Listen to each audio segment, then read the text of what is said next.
Evet, karşımızda Mazda Miata 2021 model. Şöyle hemen iç detaylarını göstereceğim. Zaten oldukça küçük bir araba.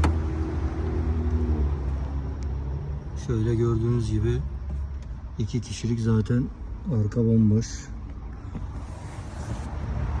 Hemen arkadan da göstereceğim, sonra fiyat detaylarına geçeceğim. Gördüğünüz gibi Mazda bu şekilde, gerçekten çok hoş duruyor. Evet, fiyatına bakalım.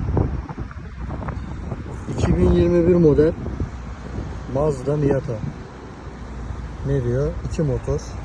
15.000 mile'daymış. Hemen fiyatını söylüyorum. Kredi skorunuz ise $540.